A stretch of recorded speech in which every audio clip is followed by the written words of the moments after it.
discoverability and human loyalty. If we could please welcome Silvia Signore, Senior Account Executive at Yotpo, to the stage, that'd be great.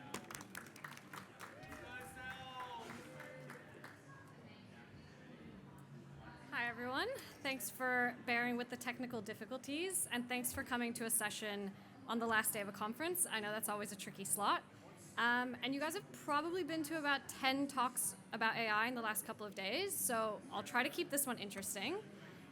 Today we're going to talk about the thing that's fundamentally changing how customers discover and buy from you. You're probably hearing a lot about agentic commerce right now, and I want to make one thing clear. AI is reshaping your customer relationships, whether you're ready or not.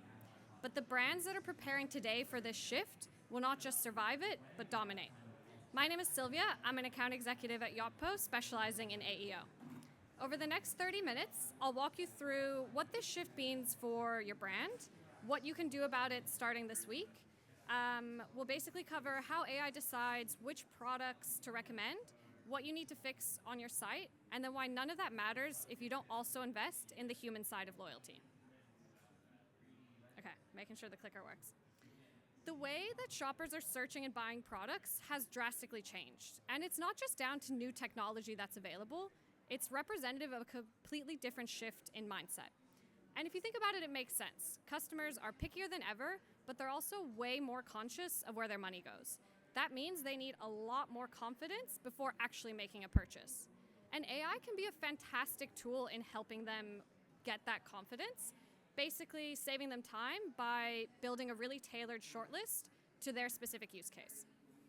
When they do make a choice, it goes way deeper than just specs and price. They're basically choosing a brand that aligns with their specific use case and their brand values.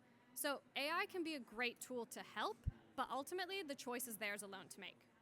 Which brings us to the challenge that every brand in this room is navigating right now. You now have two different shoppers, and they have completely different decision-making processes. AI agents are scanning products, sifting through reviews, and comparing prices across the internet in seconds in order to build a shortlist. But they're prioritizing specs alone. They're looking for price, availability. There's really no emotional variable in that side of the equation. On the other hand, the human is then making a call from that shortlist, and their decision is purely emotional.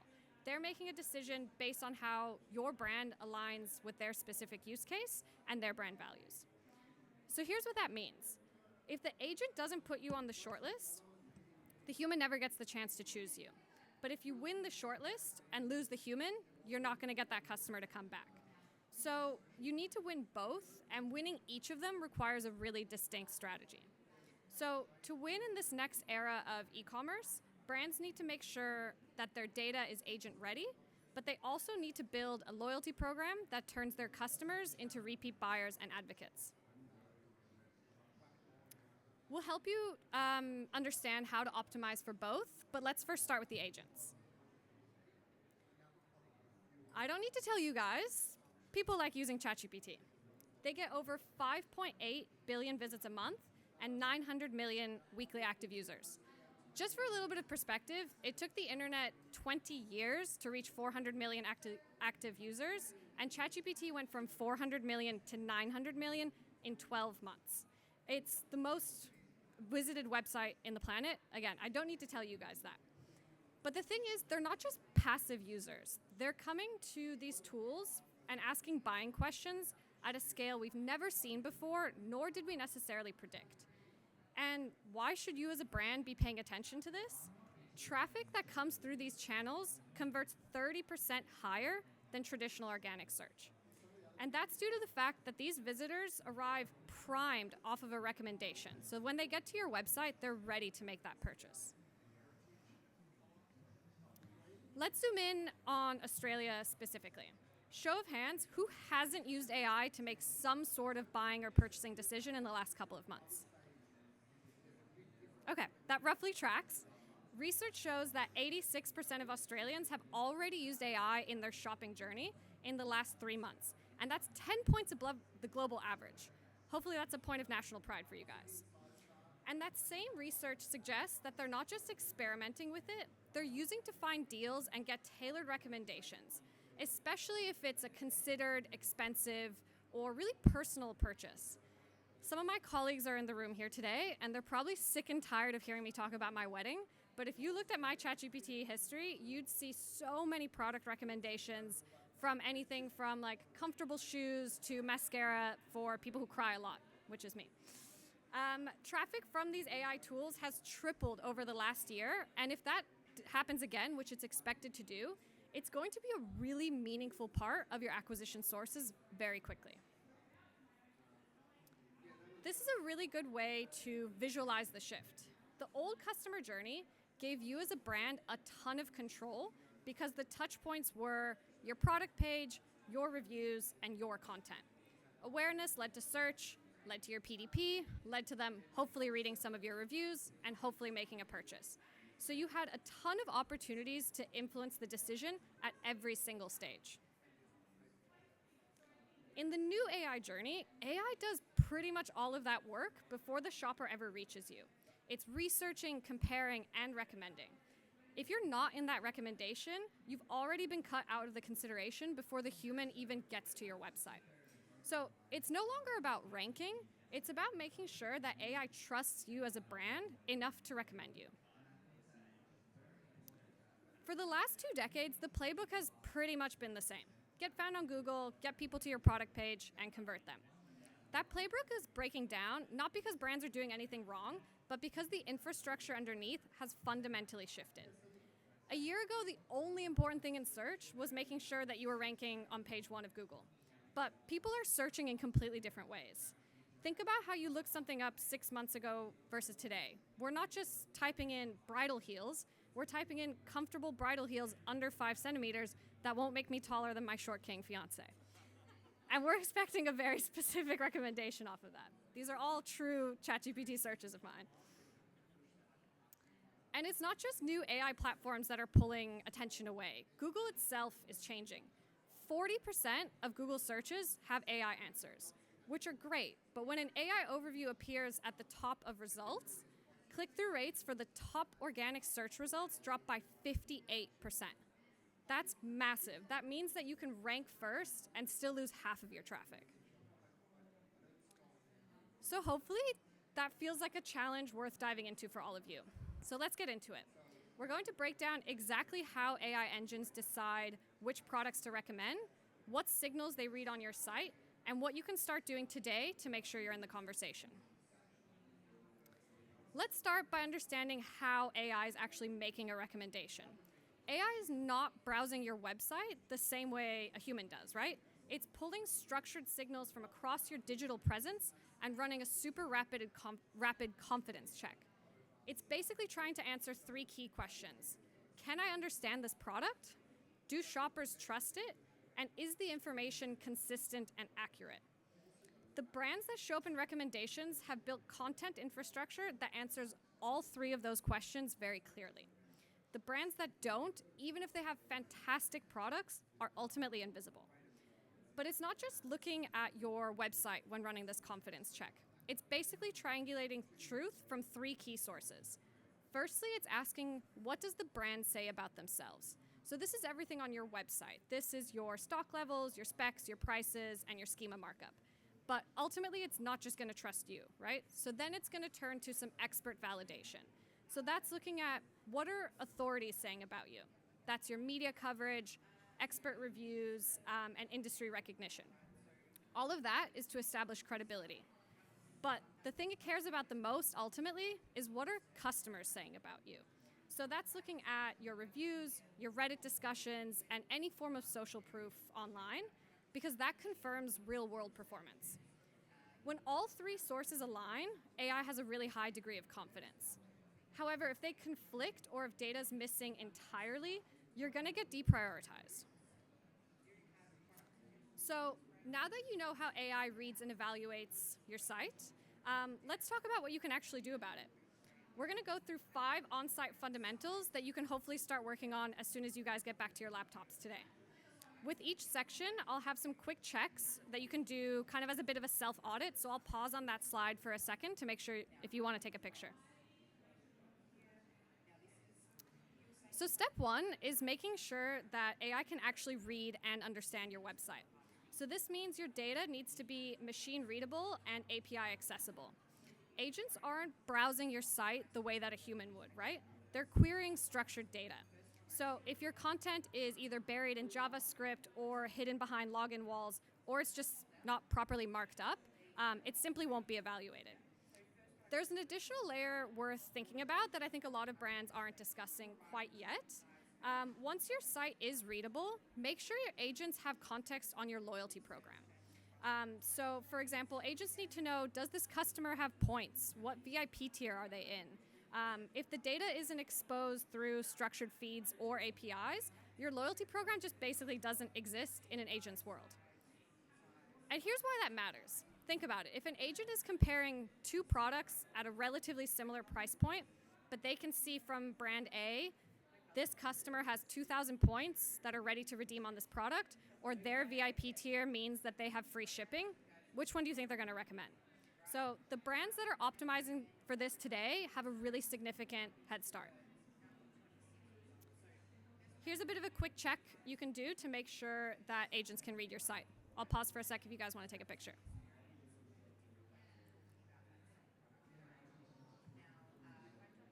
Cool. If you're not already optimizing for Google Shopping and Facebook Shops, start there. You want to make sure that your product data is complete and accurate. So think of things like specs, attributes, and stock levels. These platforms and tools like them rely on structured product data, not marketing copy or imagery. So if your catalog isn't clean, detailed, and easy to read by machines, your products simply won't show up when people search, and you'll miss the sale before it even starts. So when it comes to your product feeds, a few things you might want to check out. Oops, sorry.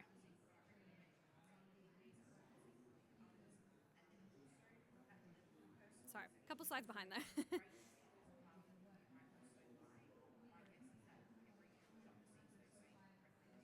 We're good?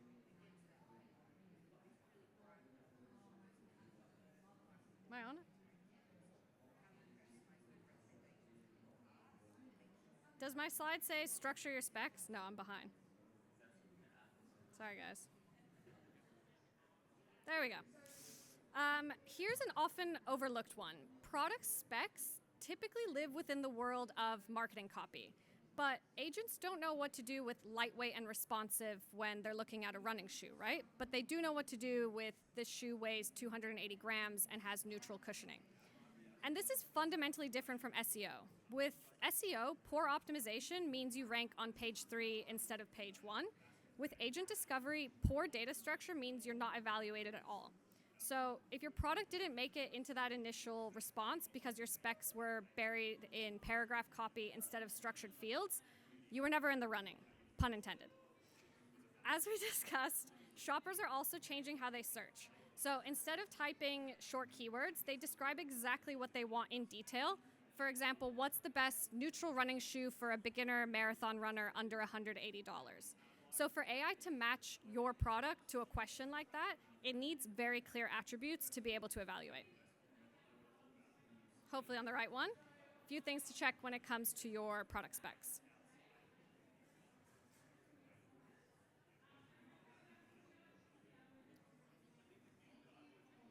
Cool.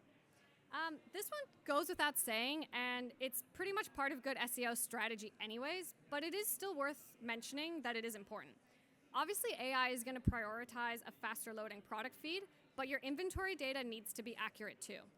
If your inventory data is frequently wrong, for example, showing items as in stock when they actually aren't, AI is going to learn to deprioritize your catalog. So accuracy is a highly weighted variable when it comes to this scoring. Again, this is pretty self-explanatory, but a few things that are worth self-auditing on your website.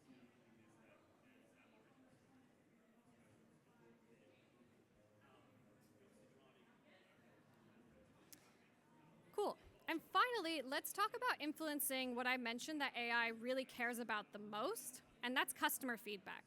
Reviews have always mattered for conversion, but now they matter even more for discovery. Only they care about slightly different things. It's not just about stars and ratings necessarily. AI is reading every single review your customers leave you.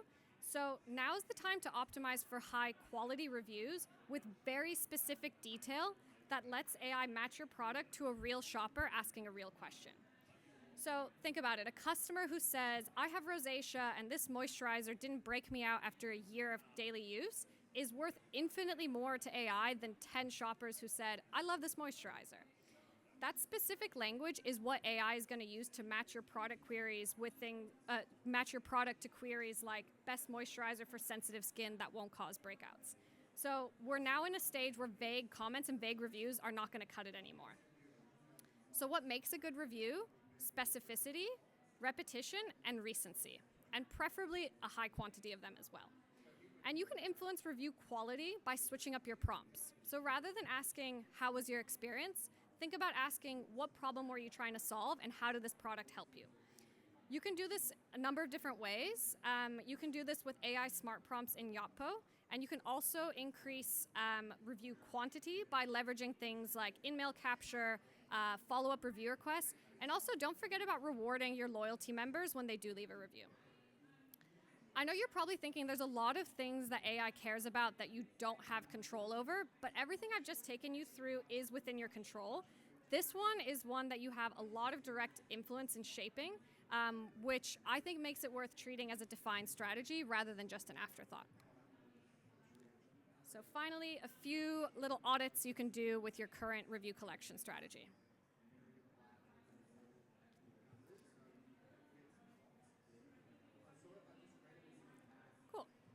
So, as I mentioned, of all the things you can influence on your website, they cover about 20% of what AI cares about. That means 80% of their decision is coming from off-site signals. They are a little bit harder to control. These are sources like Reddit threads, editorial listicles, and media coverage, but some of these you can control. So let's get into those. Like I mentioned, of all the signals that AI reads, reviews are the ones you probably have the most influence over. The important thing is that they don't just exist buried on your PDP, they need to exist in all the places that AI usually crawls. So this means making sure you're syndicating your reviews across retail, social, and search so that your best customers' voices show up where it matters. And this is basically multiplying the signal without multiplying the work. The thing is, review collection can't be a passive activity. You need to be actively directing your customers to leave reviews in the places that AI reads and building that into your post-purchase experience as a deliberate strategy rather than an afterthought. And think about it, who's most likely to leave you reviews that actually influence AI? It's your loyalty customers. Not necessarily because you're asking them more, but because they know your product. They've purchased it multiple times, so they can speak from real experience, so their reviews tend to be more detailed and more useful. They also give you more chances to ask, and this means your reviews stay fresh. It's not just on your site, you can also encourage them to leave reviews where AI actually looks, so that's, for example, asking them to leave a site review on Google, asking them to participate in a Reddit discussion, or leave reviews on marketplaces and participate in communities. This is often a really overlooked way to engage with your loyal customers, and it pays dividends. So I think this is definitely one worth taking away. This brings us to the human side of the equation, because being found and being chosen are two very different things, and loyalty is where the second one gets solved. As AI gets better at finding products, unfortunately, brands are all going to kind of start looking and feeling the same. But people are going to be buying through algorithms without ever visiting your site, so it's a lot harder to stand out and kind of communicate why your brand is unique. The only real edge is something AI can't copy, and that's a genuine connection with your customers. So give them a reason to come back to you without relying on an algorithm to simply choose for them. A great way to accomplish that is through an experiential loyalty program. Now, what is experiential loyalty? It's a shift from rewarding customers for what they spend to recognizing them for who they are. So traditional loyalty has always focused on transactional elements, so points, discounts, repeat purchases. But experiential loyalty goes further by giving customers early access, VIP perks, and even chances to give input on your product. Small surprises and kind of surprise and delight elements also go a really long way. A lot of brands are moving in this direction because when AI can shop for you, the real differentiator is how your brand actually makes people feel. And that comes from experiences, not offers. Loyalty used to revolve around the transaction, but now the brands that win are the ones that give people a reason to choose them, which is something no algorithm can copy. And the data backs this up. Across all industries, experiential loyalty programs drive 57% more customer participation than purely transactional ones.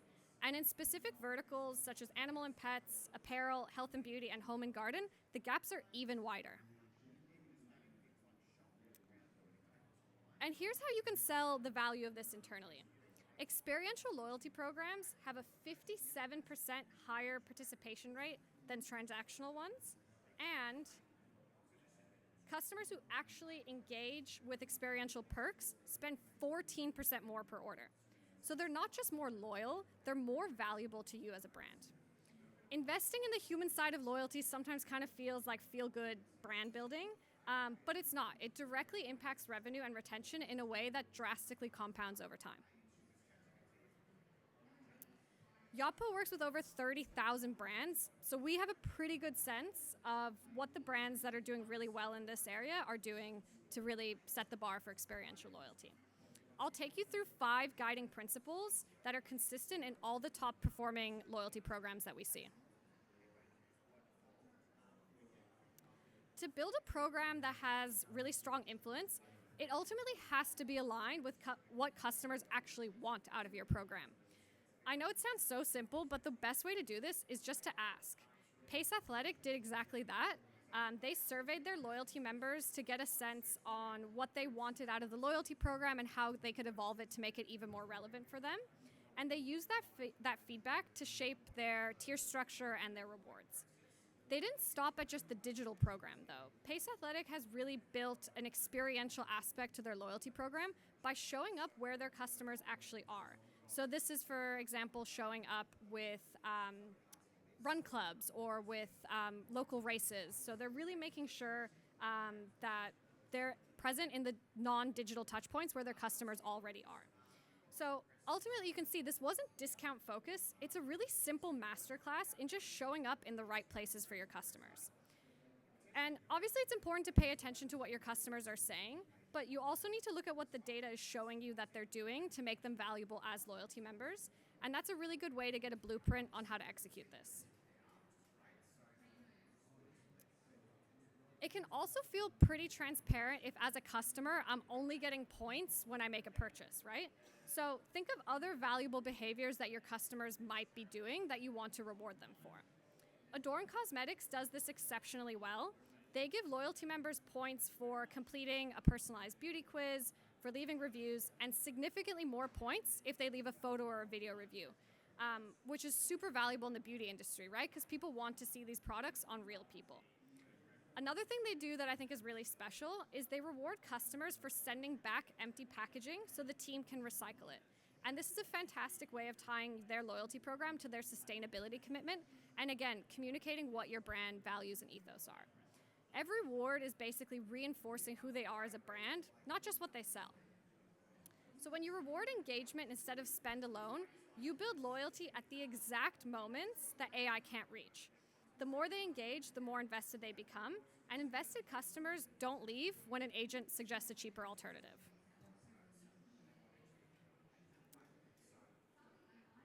The fastest way to also turn buyers into believers is by making them feel like co-creators, making them feel invested in your brand. You can do this a number of different ways, but a really popular one I've seen is inviting your top tier members to vote on upcoming products, colorways, and letting them weigh in on launches before the general public has access to them. Crop Shop Boutique took this literally. They invited their top tier 4 members to their headquarters to preview their new collection before anyone else had a chance to see it. And they documented the whole experience and posted it on social. So obviously those customers got a really special exclusive look inside the brand, But this also served a duplicate purpose. It created pure FOMO from everyone who saw this on social and wasn't yet invited to this event. So it was a really great recruitment moment for next year to get more people in their loyalty program. So basically, when customers get access to perks that money can't buy, and they feel like they get to help shape what you make as a brand, they have a reason to stay with you and to shop with you that no AI can match. It's also important to make sure that your customers have a really consistent experience. Again, as a shopper, I don't care if I'm purchasing from you in store or online. I'm purchasing with you as a brand, and I expect a pretty seamless experience. Unfortunately, most loyalty programs still sort of exist in silos, whether that's online only, in-store only, or points that don't travel between those two touch points. So this means it's critical to integrate your POS so that loyalty members are instantly recognized at checkout. You can also put your loyalty program in their Apple Wallet or Google Pay so that their points balance and their tier status is always visible. LSKD rolled out wallet passes across their retail locations, which meant new customers can scan a QR code and become a member at the point of purchase, but it also means that existing members can instantly get rewarded when they make that purchase in store. This is often a really big point of friction in the loyalty journey, so by simply removing that, they were able to achieve a 41% repeat customer rate and a 39% increase in sales from repeat customers, which is really the gold standard. And lastly, I'd recommend mapping your customer journey from order confirmation to second purchase and audit and see if there's any quiet gaps where a simple, well-timed touch could turn a transaction into a relationship. Outcast does this extremely well with their Heartbreak Hotel program. Even their tagline, even their tagline, "We can show you the loyalty he never could," really sets the tone. So top members get surprise merch boxes based on things they've bought before with absolutely no warning. So a personalized gift just to show the brand is paying attention goes a really long way. But they also blur the line between loyalty and influence. Their top loyalty members are invited to the exact same events as influencers, not watered down versions. So that experience is really extending online as well through these events and activations that they put on. So basically, when you add surprise, belonging, and real-world moments after purchase, loyalty stops feeling like a program and starts feeling like a relationship. And again, that's something AI simply cannot replace.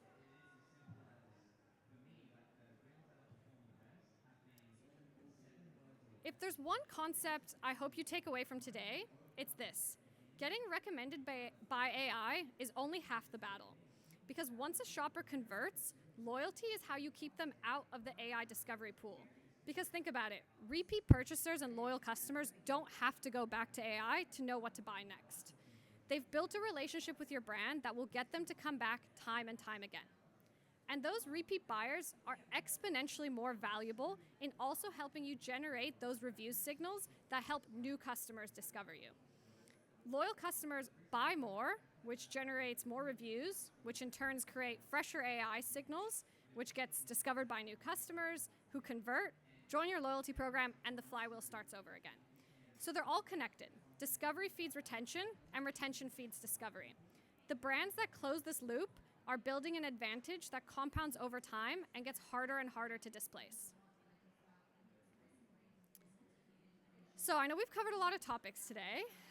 Being visible to AI, optimizing your product data, and generating the right review signals, and then on top of that, building an experiential loyalty program. I know that's a lot to take in, but that's exactly why we built Yotpo Discover. Yotpo Discover is the first answer engine optimization platform built exclusively for commerce. It shows you exactly where your product shows up across AI engines and where it's missing, which competitors rank ahead of you, and what's driving their position over you. And this is the real game changer. Measuring is all well and good, but this is what's actually getting brands really excited. We then help you close those gaps, both on-site with AI-optimized content and off-site by activating your real customers and loyalty communities. So we have agents on-site that will help you take action on some of the opportunities that the tool highlights. We're not going to do a deep dive product demo today.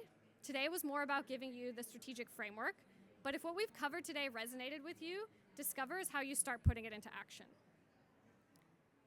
If you want to join the waitlist and be the first to hear about Discover, feel free to scan this QR code. I'll leave it up. Thank you so much for coming today. I hope you walk away with a few insights that you can put into action this week. I'll be down on the floor if you guys have any questions.